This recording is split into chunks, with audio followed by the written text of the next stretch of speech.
Hi, my name is Aaron Cox, and this is my EDL 851 introductory video.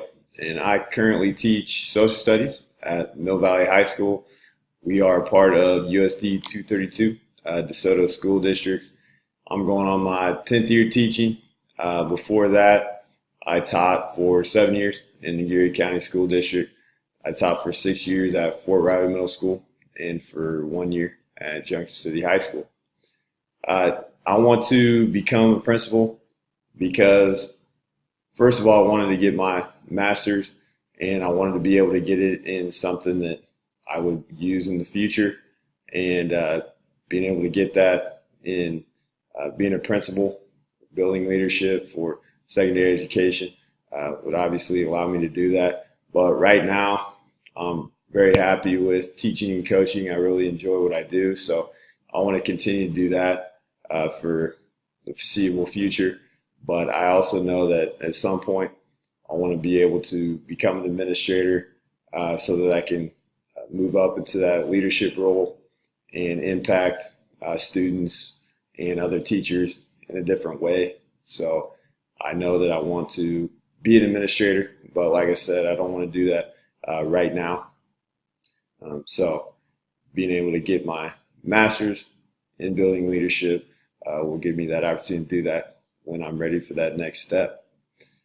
As far as personal experience with supervisory roles, most of that comes with coaching. I've coached for as long as I've been a teacher. I've coached football, basketball, and track, and I've been a head coach for middle school basketball. I've been a defensive coordinator for high school football. So in both those roles, obviously I had to supervise coaches and then also do some of the administrative roles that come with organizing the team, getting them ready for games, working with the athletic director, and making sure that everything is good to go on the administrative end. But as far as supervisory roles with teaching, I really have not had any experience with that. So that's something I feel like I don't know a lot about. I mean, obviously I've been a teacher long enough to have worked with a lot of principals and assistant principals, and I've been evaluated quite a number of times, which I'll talk about here in a minute. So I understand what it's like from the teacher perspective, but as far as supervising from the administrator perspective, I really don't have a lot of experience. So I look forward to learning more through this class. Now, personal experiences, like I just mentioned, with evaluations throughout my career, every sport that I've coached at the end of the seasons, I've been evaluated by the head coach and also by the athletic director. And then with teaching, I was in Geary County, like I mentioned, and when I was at Fort Riley, our administration did walkthroughs throughout the year for pretty much every year that I was there. And I appreciated that because I know I've been in other buildings where as teachers, I don't really see the principal or assistant principals at all.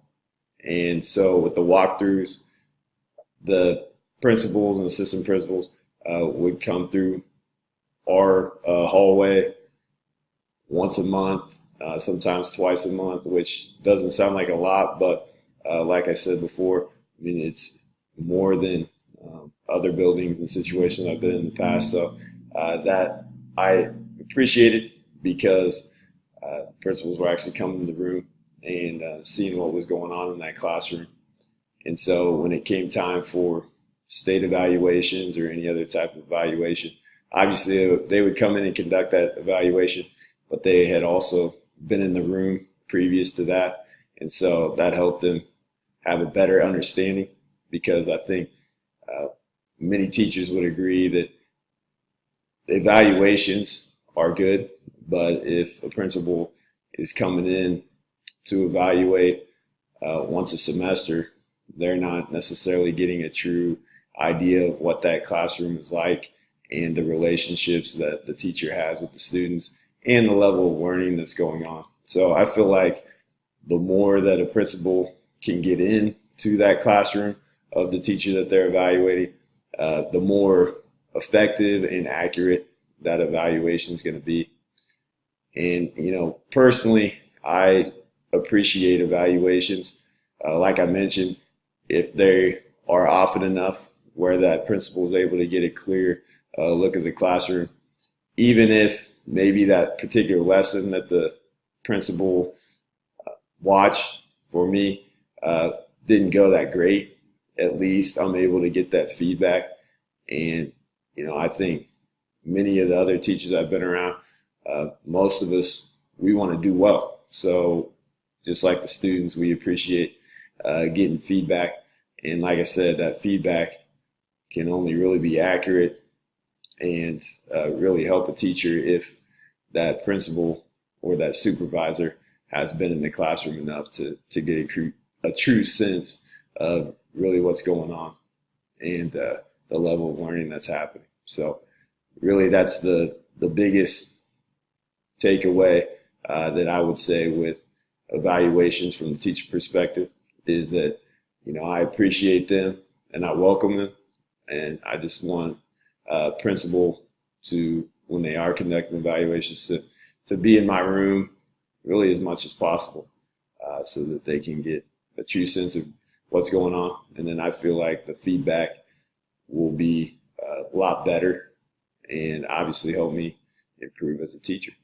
So that is my introductory video. I look forward to meeting and listening to all of you. Thanks.